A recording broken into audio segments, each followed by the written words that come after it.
मेरा पिंड मेरे खेत प्रोग्राम में किसान दोस्तों तुहाडा स्वागत है। बहुत एक अहम विषय ते गलबात करन जा रहे हाँ, नरमे अते कपाह दीआं मुख बीमारियां।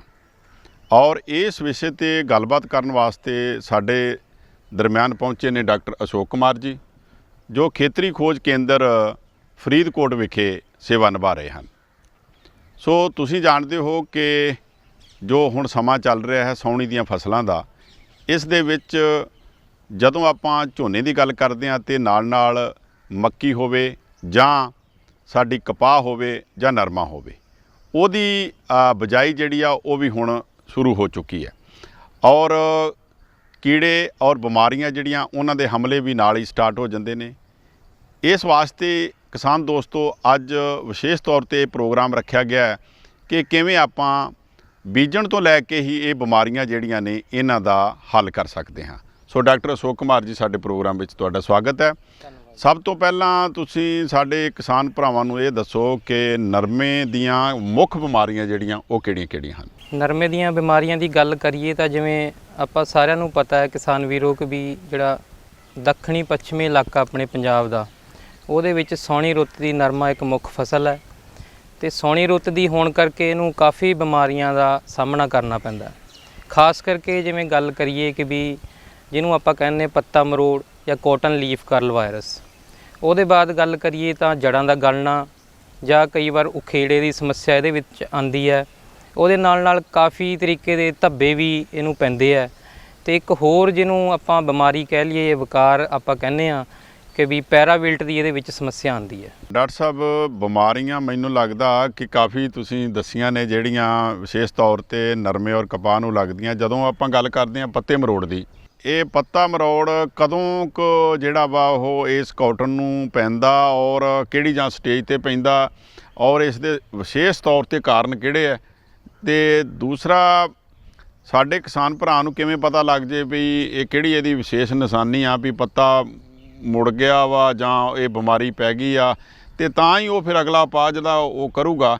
ਇਹਦੇ ਬਾਰੇ ਥੋੜ੍ਹਾ ਜਿਹਾ ਡਿਟੇਲ 'ਚ ਸਾਡੇ ਕਿਸਾਨ ਭਰਾਵਾਂ ਨੂੰ ਦੱਸ ਦਿਓ। ਕਿਸਾਨ ਵੀਰੋ, ਜਿੱਦਾਂ ਪੱਤਾ ਮਰੋੜ ਦੀ ਆਪਾਂ ਗੱਲ ਕਰੀਏ ਜਾਂ ਆਪਾਂ ਇਹਨੂੰ ਕਹਿ ਦਿੰਦੇ ਹਾਂ ਕਿ ਵੀ ਕਾਟਨ ਲੀਫ ਕਰਲ ਵਾਇਰਸ ਦੇ ਨਾਂ ਤੋਂ ਜਾਣਦੇ ਹਾਂ, ਇਹ ਇੱਕ ਵਿਸ਼ਾਣੂ ਨਾਲ ਫੈਲਣ ਵਾਲੀ ਬਿਮਾਰੀ ਹੈ ਜਿਹਨੂੰ ਕਿ ਵੀ ਚਿੱਟਾ ਮੱਛਰ ਜਿਹੜਾ ਆਪਣਾ ਅੱਗੇ ਫੈਲਾਉਂਦਾ। ਇਹਦੇ ਵਿੱਚ ਕੀ ਹੁੰਦਾ ਕਿ ਵੀ ਜਦੋਂ ਵੀ ਆਪਣਾ ਕੋਈ ਰੋਗੀ ਬੂਟਾ ਹੁੰਦਾ ਜਾਂ ਕਹਿ ਲਈਏ ਕਿ ਵੀ ਜਿਹਨੂੰ ਬਿਮਾਰੀ ਲੱਗ ਗਈ ਹੈ, ਉਹਦੇ ਨਾਲ ਜਦੋਂ ਚਿੱਟਾ ਮੱਛਰ ਪਊਗਾ ਉਹ ਤੰਦਰੁਸਤ ਬੂਟੇ ਨੂੰ ਉਹ ਬਿਮਾਰੀ ਕਰ ਦੂਗਾ। ਤੇ ਜਿੱਦਾਂ ਚਿੱਟਾ ਮੱਛਰ ਵਧੂਗਾ ਇਹ ਬਿਮਾਰੀ ਦੀ ਤੀਵਰਤਾ ਵੀ ਵੱਧਦੀ ਹੈ।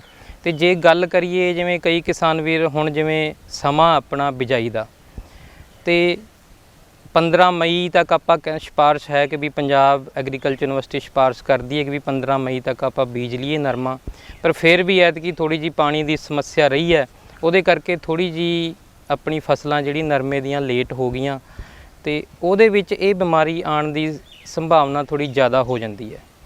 ਤੇ ਜਦੋਂ ਹੀ ਆਪਣੀ ਚਿੱਟਾ ਮੱਛਰ ਸ਼ੁਰੂ ਹੁੰਦਾ ਉਹਦੇ ਨਾਲ ਇਹ ਵਧਣੀ ਸ਼ੁਰੂ ਹੋ ਜਾਂਦੀ ਹੈ।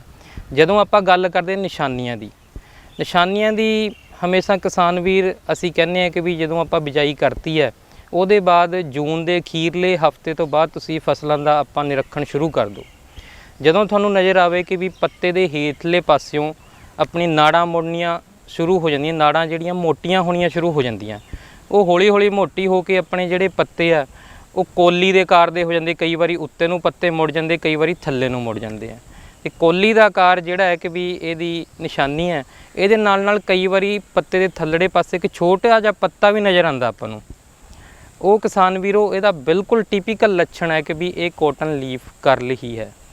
ਤੇ ਇਹ ਕੀ ਹੈ ਕਿ ਵੀ ਜਦੋਂ ਇੱਕ ਬੂਟੇ ਨੂੰ ਪੈ ਗਿਆ ਉਹਦੇ ਨਾਲ ਹੀ ਫਿਰ ਅੱਗੇ ਵਧਣਾ ਇਹ ਸ਼ੁਰੂ ਹੋ ਜਾਂਦਾ। ਡਾਕਟਰ ਸਾਹਿਬ, ਜਿਵੇਂ ਤੁਸੀਂ ਨਿਸ਼ਾਨੀਆਂ ਦੀ ਗੱਲ ਕੀਤੀ ਹੈ ਔਰ ਕਾਰਨ ਵੀ ਤਕਰੀਬਨ ਤੁਸੀਂ ਦੱਸੇ ਨੇ, ਤੇ ਹੁਣ ਗੱਲ ਆਉਂਦੀ ਆ ਕਿ ਇਹਨੂੰ ਅਸੀਂ ਇਹਦੀ ਰੋਕਥਾਮ ਨਾਲ ਦੀ ਨਾਲ ਕਿਵੇਂ ਕਰ ਸਕਦੇ ਹਾਂ, ਕਿਉਂਕਿ ਜੇ ਇੱਕ ਬਿਮਾਰੀ ਦਾ ਨਾਂ ਆਪਾਂ ਹੱਲ ਕੀਤਾ ਤੇ ਉੱਤੇ ਦੂਜੀ ਆ ਜਾਂਦੀ ਆ, ਕਿਉਂਕਿ ਇਹਨਾਂ ਦਾ ਆਪਸ 'ਤੇ ਲਿੰਕ ਹੁੰਦਾ ਹੀ ਆ।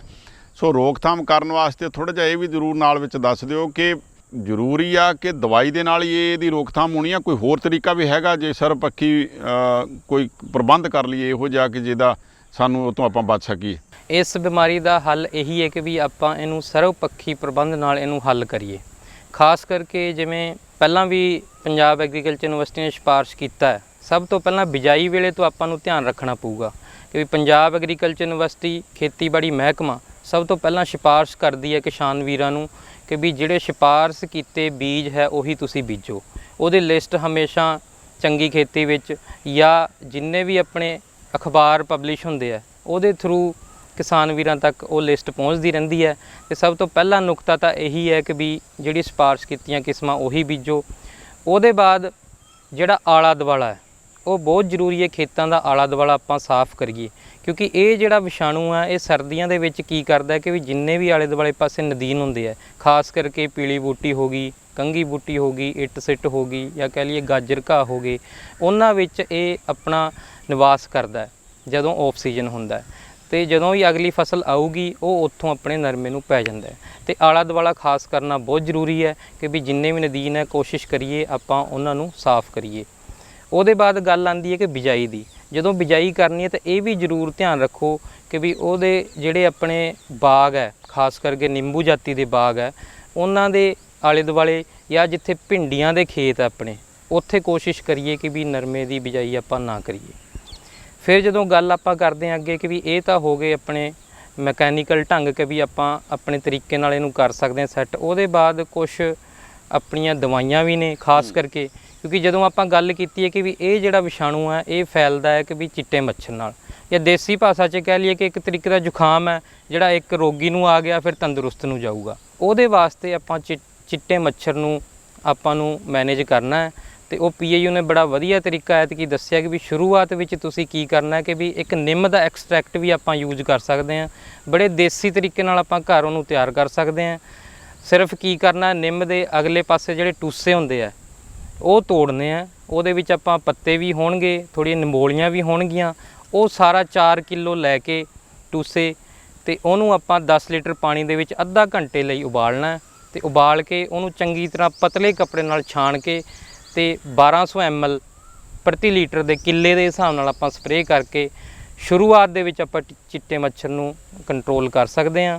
ਫਿਰ ਵੀ ਕੋਈ ਦਿੱਕਤ ਆਵੇ ਕਿ ਵੀ ਨਹੀਂ ਹੋਇਆ, ਫਿਰ ਵੀ ਯੂਨੀਵਰਸਿਟੀ ਨੇ ਕਾਫੀ ਸਿਫਾਰਸ਼ਾਂ ਕੀਤੀਆਂ, ਖਾਸ ਕਰਕੇ ਕਿ ਵੀ ਕੁਝ ਦਵਾਈਆਂ ਨੇ ਜਿਵੇਂ ਓਸ਼ੀਨ ਹੈ, ਊਲਾਲਾ ਹੈ, ਪੋਲੋ ਹੈ, ਉਹਨਾਂ ਦੀ ਵਰਤੋਂ ਵੀ ਆਪਾਂ ਕਰਕੇ ਚਿੱਟੇ ਮੱਛਰ ਨੂੰ ਕੰਟਰੋਲ ਕਰੀਏ ਤਾਂ ਕਿ ਇਹ ਬਿਮਾਰੀ ਅੱਗੇ ਫੈਲਣ ਤੋਂ ਰੁਕੇ।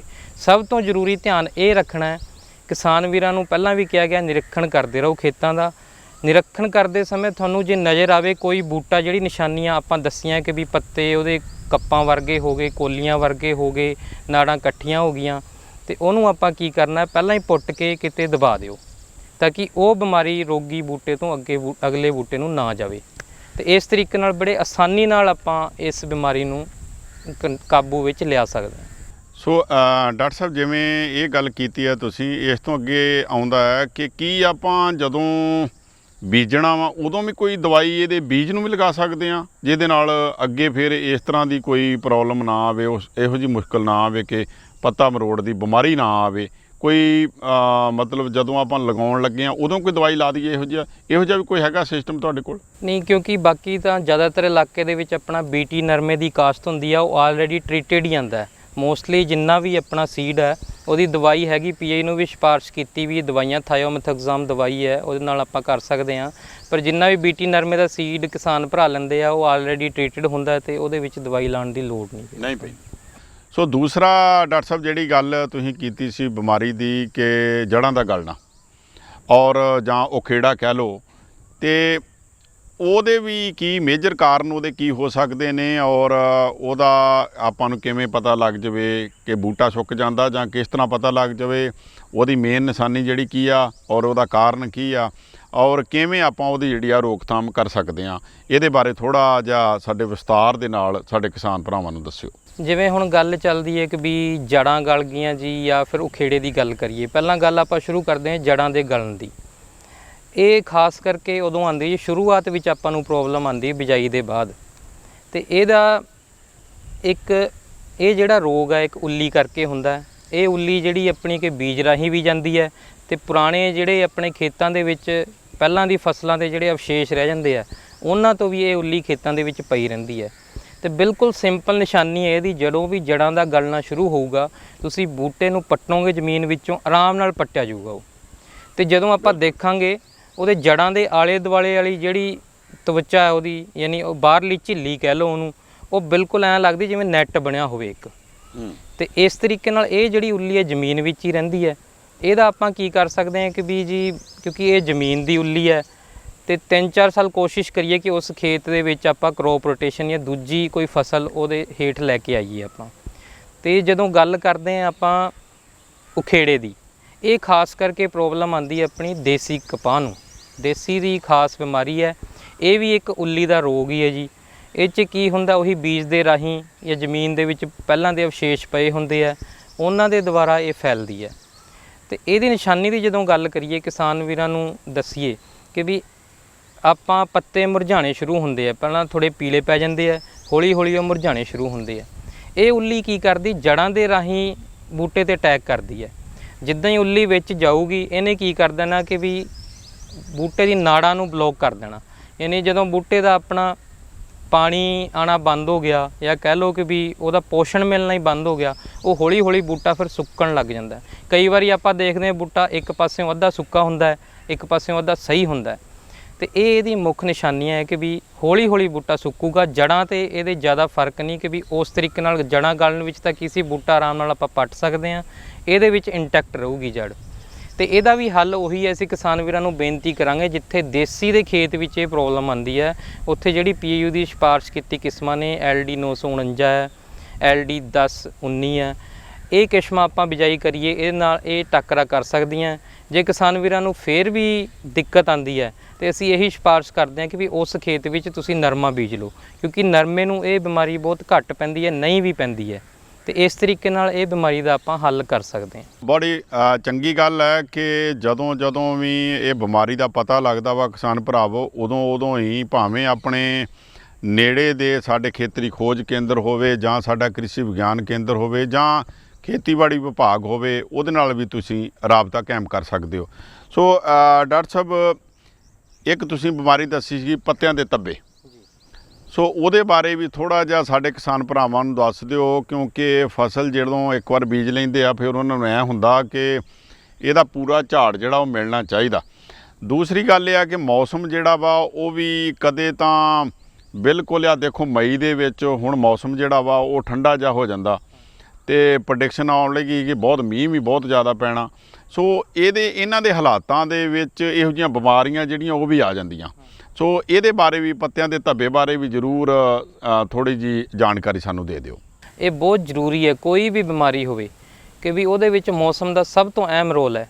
ਖਾਸ ਕਰਕੇ ਜਦੋਂ ਗੱਲ ਕਰੀਏ ਆਪਾਂ, ਜਦੋਂ ਫਸਲ ਆਪਣੀ ਵੱਧਦੀ ਹੈ, ਜੁਲਾਈ ਅਗਸਤ ਦਾ ਜਦੋਂ ਮਹੀਨੇ ਆਪਣੇ ਸ਼ੁਰੂ ਹੁੰਦੇ ਆ, ਉਦੋਂ ਬਾਰਿਸ਼ਾਂ ਸ਼ੁਰੂ ਹੋ ਜਾਂਦੀਆਂ ਤੇ ਲਗਾਤਾਰ ਜਦੋਂ ਬਾਰਿਸ਼ਾਂ ਹੁੰਦੀਆਂ, ਰੁਕ ਕੇ ਵੀ ਮੀਂਹ ਪੈਂਦੇ ਆ, ਉਹਦੇ ਨਾਲ ਕੀ ਹੈ ਕਿ ਵੀ ਮੌਸਮ ਵਿੱਚ ਨਮੀ ਵੱਧ ਜਾਂਦੀ ਹੈ ਤੇ ਉਦੋਂ ਇਹ ਬਿਮਾਰੀਆਂ ਫਿਰ ਆਪਣੇ ਸ਼ੁਰੂ ਹੁੰਦੀ ਹੈ। ਸਭ ਤੋਂ ਪਹਿਲਾਂ ਗੱਲ ਕਰੀਏ ਤਾਂ ਕਿਸਾਨ ਵੀਰ ਜਦੋਂ ਦੇਖਦੇ ਆ ਕਿ ਵੀ ਜੁਲਾਈ ਅਗਸਤ ਦੇ ਮਹੀਨੇ ਦੇ ਵਿੱਚ ਧੱਬੇ ਨਜ਼ਰ ਆਉਣੇ ਸ਼ੁਰੂ ਹੋ ਜਾਂਦੇ ਆ, ਉੱਥੇ ਕਨਫਿਊਜ਼ਨ ਹੋ ਜਾਂਦੀ ਕਿ ਵੀ ਧੱਬੇ ਕਈ ਤਰੀਕੇ ਦੇ ਨਜ਼ਰ ਆਉਂਦੇ ਆਪਾਂ ਨੂੰ।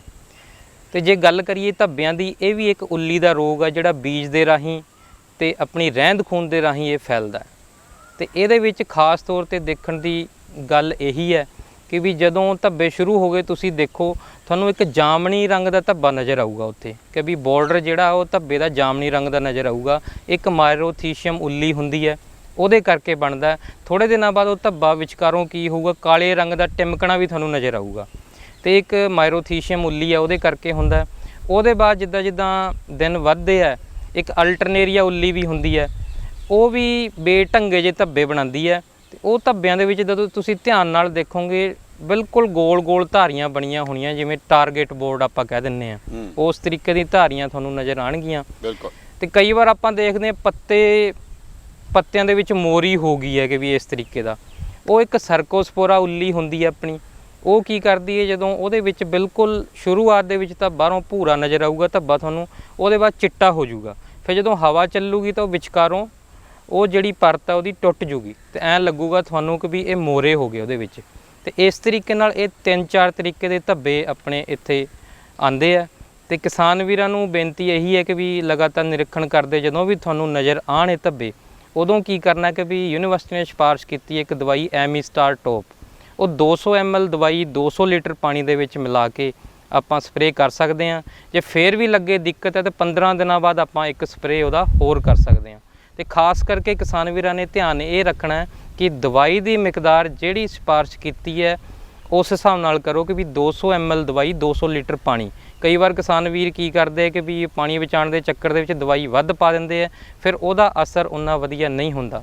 ਤੇ ਇਸ ਤਰੀਕੇ ਨਾਲ ਇਹ ਧੱਬਿਆਂ ਦਾ ਆਪਾਂ ਆਸਾਨੀ ਨਾਲ ਹੱਲ ਕਰ ਸਕਦੇ ਹਾਂ। ਡਾਕਟਰ ਸਾਹਿਬ, ਜਿਵੇਂ ਬਾਰਿਸ਼ ਦੀ ਆਪਾਂ ਗੱਲ ਕਰਦੇ ਤੇ ਕਈ ਵਾਰ ਇਸ ਤਰ੍ਹਾਂ ਹੋ ਜਾਂਦਾ ਕਿ ਆਪਾਂ ਪਾਣੀ ਲਾ ਪੈਂਦੇ ਜ਼ਿਆਦਾ, ਤੇ ਜਾਂ ਅੱਜ ਪਾਣੀ ਲਾਇਆ ਤੇ ਰਾਤ ਨੂੰ ਉਹਦੇ ਤੇ ਬਾਰਿਸ਼ ਪੈ ਗਈ ਤੇ ਅਗਲੇ ਦਿਨ ਬੂਟੇ ਨਾ ਹੋਰ ਤਰ੍ਹਾਂ ਕਮਲਾਏ ਜੇ ਹੁੰਦੇ ਆ, ਪੱਤੇ ਡਿੱਗੇ ਜੇ ਹੁੰਦੇ ਆ, ਤੇ ਉਹ ਕਹਿਣ ਦਾ ਭਾਵ ਵੀ 1-2 ਦਿਨ ਬਾਅਦ ਉਹ ਸੁੱਕ ਜਾਂਦੇ ਆ। ਉਹਦਾ ਰੀਜ਼ਨ ਕੀ ਹੁੰਦਾ ਵਾ ਕਿ ਉਹ ਪਾਣੀ ਖੜਨ ਨਾਲ ਹੋ ਗਿਆ, ਜਾਂ ਪਾਣੀ ਦੇ ਵਿੱਚ ਕੋਈ ਵਾਇਰਸ ਆ ਗਿਆ, ਜਾਂ ਉਹਦਾ ਕੀ ਆਪਾਂ ਕਰ ਸਕਦੇ ਹਾਂ, ਇਲਾਜ ਕੀ ਕਰ ਸਕਦੇ ਹਾਂ, ਜਾਂ ਉਹਦਾ ਕਾਰਨ ਕੀ ਆ, ਤੇ ਜਿਹੜੇ ਸਾਡੇ ਕਿਸਾਨ ਭਰਾ ਉਸ ਮੌਕੇ ਕੀ ਉਹਨਾਂ ਨੂੰ ਪ੍ਰੀਕਾਸ਼ਨਰੀ ਮੈਜਰ ਲੈਣੇ ਚਾਹੀਦੇ ਆ? ਮੀਂਹ ਪੈਣ ਵਿੱਚ ਕੀ ਹੁੰਦਾ ਹੈ, ਜਿਵੇਂ ਹੁਣ ਆਪਾਂ ਗੱਲ ਕਰੀਏ ਕਿ ਵੀ ਇੱਕਦਮ ਸੁੱਕਾ ਪਿਆ ਹੋਇਆ, ਓੜ ਆਈ ਵੀ ਹੈ ਤੇ ਉੱਪਰੋਂ ਜ਼ਬਰਦਸਤ ਮੀਂਹ ਪੈ ਗਿਆ, ਕਈ ਵਾਰੀ ਆਪਾਂ ਪਾਣੀ ਵੀ ਭਰਵਾਂ ਲਾ ਦਿੰਦੇ ਹਾਂ ਤੇ ਆਪਾਂ ਨੂੰ ਦੇਖਣ ਨੂੰ ਮਿਲਦਾ ਹੈ ਕਿ ਵੀ ਕਈ ਬੂਟੇ ਉਹਦੇ ਵਿੱਚੋਂ ਮੁਰਝਾ ਜਾਂਦੇ ਆ, ਯਾਨੀ ਪੱਤੇ ਥੱਲੇ ਨੂੰ ਡਿੱਗ ਪੈਂਦੇ ਉਹਨਾਂ ਦੇ। ਇਹ ਇੱਕ ਤਰੀਕੇ ਦਾ ਵਿਕਾਰ ਹੁੰਦਾ, ਇਹਨੂੰ ਬਿਮਾਰੀ ਨਹੀਂ ਕਹਿ ਸਕਦੇ, ਫਿਜ਼ੀਓਲੋਜੀਕਲ ਡਿਸਆਰਡਰ ਹੁੰਦਾ ਆਪਣਾ ਇਹ। ਤੇ ਇਹਦੇ ਵਿੱਚ ਕੀ ਹੁੰਦਾ ਹੈ ਕਿ ਵੀ ਜਦੋਂ ਪਾਣੀ ਭਰ ਗਿਆ ਤੇ ਥੱਲੇ ਉਹਨੂੰ ਆਕਸੀਜਨ ਮਿਲਣੀ ਬੰਦ ਹੋ ਜਾਂਦੀ ਬੂਟੇ ਨੂੰ। ਯਾਨੀ ਇਹ ਕਹਿ ਲਓ ਕਿ ਵੀ ਇੱਕ ਬੰਦਾ ਜਿਵੇਂ ਕਮਰੇ 'ਚ ਬੈਠਾ ਉਹਨੂੰ ਬੰਦ ਕਰ ਦਈਏ, ਸਾਹ ਘੁੱਟ ਗਿਆ ਉਹਦਾ, ਇਸ ਤਰੀਕੇ ਦਾ ਇਹ ਵਿਕਾਰ ਹੈ ਇੱਕ। ਥੱਲੋਂ ਉਹਦੇ ਵਿੱਚ ਇਥਾਈਲਿਨ ਪ੍ਰੋਡਕਸ਼ਨ ਸ਼ੁਰੂ ਹੋ ਜਾਂਦੀ ਹੈ ਤੇ ਉਹਨੂੰ ਸਾਹ ਮਿਲਣਾ ਬੂਟੇ ਨੂੰ ਬੰਦ ਹੋ ਜਾਂਦਾ। ਇਹਦੇ ਕਰਕੇ ਪੱਤੇ ਜਿਹੜੇ ਮੁਰਝਾ ਜਾਂਦੇ ਆ। ਜਿਹੜਾ ਬੜਾ ਵਧੀਆ ਹੱਲ ਹੈ ਇਹਦਾ ਵੀ ਕਿ ਵੀ ਕੋਈ ਘਬਰਾਉਣ ਵਾਲੀ ਲੋੜ ਨਹੀਂ। ਜਦੋਂ ਵੀ ਤੁਸੀਂ ਦੇਖੋ, ਜਦੋਂ ਇੱਕਦਮ ਮੀਂਹ ਪੈ ਗਿਆ ਜਾਂ ਭਰਵਾਂ ਪਾਣੀ ਲਾਇਆ, ਖੇਤ ਦਾ ਨਿਰੀਖਣ ਜ਼ਰੂਰ ਕਰੋ। ਜੇ ਇਸ ਤਰੀਕੇ ਦੇ ਬੂਟੇ ਤੁਹਾਨੂੰ ਨਜ਼ਰ ਆਉਂਦੇ ਆ ਤੇ ਯੂਨੀਵਰਸਿਟੀ ਨੇ ਸਿਫਾਰਿਸ਼ ਕੀਤੀ ਹੈ ਕੋਬਾਲਟ ਕਲੋਰਾਈਡ ਦੀ। ਕੋਬਾਲਟ ਕਲੋਰਾਈਡ ਹਰੇਕ ਥਾਂ ਮਿਲ ਜਾਂਦਾ, ਖੇਤੀਬਾੜੀ ਮਹਿਕਮੇ ਵੀ ਉਪਲਬਧ ਹੁੰਦਾ ਉਹ, ਤੇ ਉਹਨੂੰ ਬਸ ਕੁਛ ਨਹੀਂ ਕਰਨਾ। ਉਹਦੀ ਮਿਕਦਾਰ ਜਿਵੇਂ ਦੱਸੀ ਹੈ 10 ppm ਪ੍ਰਤੀ ਲੀਟਰ। ਤੇ ਉੱਥੇ ਕਈ ਵਾਰ ਕਿਸਾਨ ਵੀਰ ਕਨਫਿਊਜ਼ ਹੋ ਜਾਂਦੇ ਕਿ ਵੀ ਇਹ 10 ppm ਕੀ ਹੈ, ਅਸੀਂ ਕਿਵੇਂ ਇਹਨੂੰ ਕਰਾਂਗੇ। ਤੇ ਉਹਦਾ ਬੜਾ ਸੌਖਾ ਜਿਹਾ ਤਰੀਕਾ, ਤੁਸੀਂ 1 ਗ੍ਰਾਮ ਕੋਬਾਲਟ ਕਲੋਰਾਈਡ ਲੈ ਲਓ, ਗੁਲਾਬੀ ਜਿਹੇ ਰੰਗ ਦਾ ਹੁੰਦਾ ਹੈ ਕੈਮੀਕਲ ਇਹ, ਤੇ ਉਹਨੂੰ ਅੱਧਾ ਲੀਟਰ ਪਾਣੀ 'ਚ ਮਿਲਾ ਲਓ। ਉਹ ਬੜਾ ਸੌਖਾ ਤਰੀਕਾ। ਅੱਧਾ ਲੀਟਰ ਜਿਹੜਾ ਤੁਹਾਡੀ ਹੁਣ ਦਵਾਈ ਤਿਆਰ ਹੋ ਗਈ, ਉਹ ਅੱਧਾ ਲੀਟਰ ਨੂੰ ਤੁਸੀਂ ਕਿਵੇਂ ਯੂਜ਼ ਕਰਨਾ ਕਿ ਵੀ ਜਦੋਂ ਵੀ ਤੁਹਾਨੂੰ ਲੱਗਦਾ ਹੈ ਕਿ ਵੀ ਇਹ ਬੂਟੇ ਕੋਈ ਬੂਟੇ ਸੁੱਕਦੇ ਖੇਤ ਦੇ ਵਿੱਚ, ਜਦੋਂ ਸੁੱਕੇ ਬੂਟੇ ਨਜ਼ਰ ਆਉਣ, ਤੁਸੀਂ ਆਪਣੀ ਢੋਲੀ ਚੱਕਣੀ ਹੈ, 15 ਲੀਟਰ ਦੀ ਢੋਲੀ ਹੈ, ਉਹਦੇ ਵਿੱਚ ਉਹ ਜਿਹੜਾ ਅੱਧਾ ਲੀਟਰ ਬਣਾਇਆ ਸੀ ਉਹਦੇ ਵਿੱਚੋਂ ਆਪਾਂ 5 ml ਪ੍ਰਤੀ ਲੀਟਰ ਦੇ ਹਿਸਾਬ ਨਾਲ, ਯਾਨੀ 75 ਲੀਟਰ ਇੱਕ ਢੋਲੀ 'ਚ ਆਪਾਂ ਉਹ ਮਟੀਰੀਅਲ ਪਾ ਲੈਣਾ। ਤੇ ਉਹ ਜਿਹੜੇ ਬੂਟੇ ਤੁਹਾਨੂੰ ਲੱਗਦਾ, ਸਾਰਿਆਂ 'ਤੇ ਕਰਨ ਦੀ ਵੀ ਲੋੜ ਨਹੀਂ, ਜਿਹੜੇ ਬੂਟੇ ਲੱਗਦੇ ਆ ਉਹਨਾਂ 'ਤੇ ਆਪਾਂ ਇਹ ਸਪਰੇਅ ਕਰ ਦੇਵਾਂਗੇ। ਤੇ ਇਹ ਧਿਆਨ ਰੱਖਣਾ ਕਿ ਵੀ 24 ਤੋਂ 48 ਘੰਟੇ ਦੇ ਵਿੱਚ ਹੀ ਆਪਾਂ ਉਹ ਸਪਰੇਅ ਕਰਾਂਗੇ। ਜੇ ਲੇਟ ਹੋ ਗਏ, ਬੂਟਾ ਮੁਰਝਾ ਗਿਆ, ਫਿਰ ਬੂਟੇ ਨੇ ਮਰ ਜਾਣਾ। ਤੇ ਬੜਾ ਹੀ ਸੌਖਾ ਢੰਗ ਹੈ ਕਿ ਵੀ ਅੱਧਾ ਲੀਟਰ ਤੁਸੀਂ ਉਹ ਬਣਾ ਲਓ। 1 ml cobalt chloride 1 gram cobalt chloride ਅੱਧੇ ਲੀਟਰ ਪਾਣੀ 'ਚ ਪਾ ਕੇ, ਬੜਾ ਸੌਖਾ ਤਰੀਕਾ। ਉਹਦੇ ਵਿੱਚੋਂ 5 ml 1 ਲੀਟਰ ਦੇ ਹਿਸਾਬ ਨਾਲ ਵਰਤ ਲਓ ਤੇ ਆਰਾਮ ਨਾਲ ਇਸ ਬਿਮਾਰੀ ਨੂੰ ਆਪਾਂ ਹੱਲ ਕਰ ਸਕਦੇ ਹਾਂ। ਚੰਗੀ ਗੱਲ ਹੈ ਕਿ ਮੈਨੂੰ ਲੱਗਦਾ ਕਿ ਇਹਦੇ ਨਾਲੋਂ ਧਿਆਨ ਰੱਖਣਾ, ਇਹ ਸਾਵਧਾਨੀਆਂ ਵਰਤਣੀਆਂ ਜ਼ਿਆਦਾ ਜ਼ਰੂਰੀ ਨੇ ਕਿ ਜੇ ਅਸੀਂ ਆਪਾਂ ਨਰਮੇ ਔਰ ਕਪਾਹ ਦੇ ਵਿੱਚੋਂ ਵੱਧ ਝਾੜ ਜਿਹੜਾ ਉਹ ਲੈਣਾ। ਸੋ ਡਾਕਟਰ ਸਾਹਿਬ ਵੇਖੋ, ਹੁਣ ਜਿਹੜਾ ਸਮਾਂ ਚੱਲ ਰਿਹਾ ਹੈ, ਇਹ ਸਮੇਂ ਦੇ ਵਿੱਚ ਮੈਨੂੰ ਜੋ ਲੱਗਦਾ ਕਿ ਮਾਲਵਾ ਬੈਲਟ ਦੇ ਕਿਸਾਨ ਜਿਹੜੇ ਨਰਮੇ ਅਤੇ ਕਪਾਹ 'ਤੇ ਡਿਪੈਂਡੈਂਟ ਹੈ, ਔਰ ਉਹਨਾਂ ਨੇ ਬੀਜ ਵਗੈਰਾ ਵੀ ਲੈ ਲਿਆ ਤੁਹਾਡੇ ਕੋਲੋਂ ਜੀ, ਔਰ ਇਸ ਮੌਕੇ 'ਤੇ ਤੁਸੀਂ ਉਹਨਾਂ ਨੂੰ ਕੀ ਸਲਾਹ ਦੇਣੀ ਚਾਹੋਗੇ? ਕਿਉਂਕਿ ਕੁਝ ਕਿਸਾਨ ਹੁਣ ਲਾਉਣ ਰਹੇ ਆ ਅਤੇ ਬਿਜਾਈ ਕਰ ਰਹੇ ਆ, ਕੁਝ ਕਿਸਾਨ ਜਿਹੜੇ ਆ ਉਹ ਬਿਜਾਈ ਕਰਨ ਲੱਗੇ ਆ। ਕੀ ਤੁਸੀਂ ਆਪਣੇ ਵੱਲੋਂ as a expert, as a ਵਿਗਿਆਨੀ, ਤੁਸੀਂ ਉਹਨਾਂ ਨੂੰ ਕੀ ਕਹਿਣਾ ਚਾਹੁੰਦੇ ਹੋ ਵੀ ਆਹ ਚੀਜ਼ਾਂ ਸਾਵਧਾਨੀਆਂ ਰੱਖਿਓ ਅਤੇ ਆਹ ਚੀਜ਼ਾਂ ਕਰਿਓ, ਤਾਂ ਕਿ ਜੇ ਵੱਧ ਤੋਂ ਵੱਧ ਝਾੜ ਜਿਹੜਾ ਵਾ ਉਹ 1 ਏਕੜ ਦਾ ਤੁਸੀਂ ਲੈਣਾ? ਜਿਸ ਤਰੀਕੇ ਨਾਲ ਪਹਿਲਾਂ ਵੀ ਮੈਂ ਦੱਸਿਆ ਕਿ ਵੀ ਖਾਸ ਕਰਕੇ ਜਿਵੇਂ ਬੀ ਹੁਣ ਤੁਸੀਂ ਲੈ ਲਿਆ, ਜਿਹੜੇ ਸਿਫਾਰਿਸ਼ ਕੀਤੇ ਬੀ ਤੁਹਾਨੂੰ ਮਿਲ ਗਏ ਆ, ਉਹਦੇ ਬਾਅਦ ਜਿਹੜੀ ਗੱਲ ਮੈਂ ਦੱਸੀ, ਖੇਤ ਦਾ ਆਲਾ ਦੁਆਲਾ ਜ਼ਰੂਰ ਸਾਫ਼ ਰੱਖੋ ਤਾਂ ਕਿ ਆਪਾਂ ਖੇਤੀ ਖਰਚ ਨੂੰ ਵੀ ਘਟਾਈਏ, ਕਿਉਂਕਿ ਆਲੇ ਦੁਆਲਾ ਤਾਂ ਉੱਦਾਂ ਹੀ ਆਪਾਂ ਸਾਫ਼ ਕਰ ਸਕਦੇ ਹਾਂ ਜਿਹਦੇ ਨਾਲ ਖਰਚੇ ਵੀ ਘਟਣਗੇ। ਉਹਦੇ ਬਾਅਦ ਖਾਸ ਕਰਕੇ ਬਿਮਾਰੀਆਂ ਲਈ ਆਪਾਂ ਗੱਲ ਕਰੀਏ ਤਾਂ ਜਦੋਂ ਹੀ ਤੁਹਾਨੂੰ ਨਜ਼ਰ ਆਉਂਦਾ ਹੈ ਕੋਈ ਵੀ ਬੂਟਾ, ਜਿਵੇਂ ਮੈਂ ਕਿਹਾ ਕਾਟਨ ਲੀਫ ਕਰਲ ਦਾ ਜਾਂ ਪੱਤਾ ਮਰੋੜ ਦਾ, ਉਹ ਬੂਟੇ ਨੂੰ ਉਦੋਂ ਹੀ ਪੱਟ ਕੇ ਨੱਪ ਦਿਓ। ਉਹਦੇ ਨਾਲ ਕੀ ਹੈ ਕਿ ਵੀ ਉਹ ਅੱਗੇ ਫੈਲੂਗਾ ਵੀ ਨਹੀਂ ਤੇ ਆਪਣਾ ਖਰਚਾ ਵੀ ਘਟੂਗਾ। ਤੇ ਇਸ ਤਰੀਕੇ ਨਾਲ ਬਿਮਾਰੀਆਂ ਦਾ ਆਪਾਂ ਸ਼ੁਰੂਆਤ ਵਿੱਚ ਆਪਾਂ ਕੰਟਰੋਲ ਕਰ ਸਕਦੇ ਹਾਂ। ਬਹੁਤ ਹੀ ਵਧੀਆ ਜਿਹੜੀ ਗੱਲਬਾਤ ਔਰ ਵਿਸ਼ਾ ਵੀ ਬੜੇ ਸਮੇਂ ਦੀ ਮੰਗ ਦੇ ਮੁਤਾਬਕ ਜਿਹੜਾ ਅਸੀਂ ਤੁਹਾਡੇ ਮੇਰਾ ਪਿੰਡ ਮੇਰੇ ਖੇਤ ਪ੍ਰੋਗਰਾਮ ਵਿੱਚ ਚੁਣਿਆ ਸੀਗਾ। ਔਰ ਮੈਂ ਆਸ ਕਰਦਾ ਕਿ ਸਾਡੇ ਕਿਸਾਨ ਭਰਾ ਜਿਹੜੇ ਨੇ ਉਹ ਨਰਮੇ ਅਤੇ ਕਪਾਹ ਦੀਆਂ ਜਿਹੜੀਆਂ ਮੁੱਖ ਬਿਮਾਰੀਆਂ ਨੇ ਉਹਨਾਂ ਦਾ ਪਹਿਲਾਂ ਹੀ ਸਾਵਧਾਨੀਆਂ ਵਰਤ ਕੇ ਤੇ ਇਹਨਾਂ ਬਿਮਾਰੀਆਂ ਤੋਂ ਬਚਿਆ ਜਾ ਸਕੇ ਔਰ ਖੇਤੀ ਖਰਚਾ ਜਿਹੜਾ ਉਹ ਘਟਾਇਆ ਜਾ ਸਕੇ ਔਰ ਮੁਨਾਫਾ ਜਿਹੜਾ ਉਹ ਵਧਾਇਆ ਜਾ ਸਕੇ। ਸੋ ਡਾਕਟਰ ਅਸ਼ੋਕ ਕੁਮਾਰ ਜੀ, ਸਾਡੇ ਕਿਸਾਨ ਭਰਾਵਾਂ ਨਾਲ ਗੱਲਬਾਤ ਕਰਨ ਲਈ ਤੁਹਾਡਾ ਬਹੁਤ ਬਹੁਤ ਧੰਨਵਾਦ।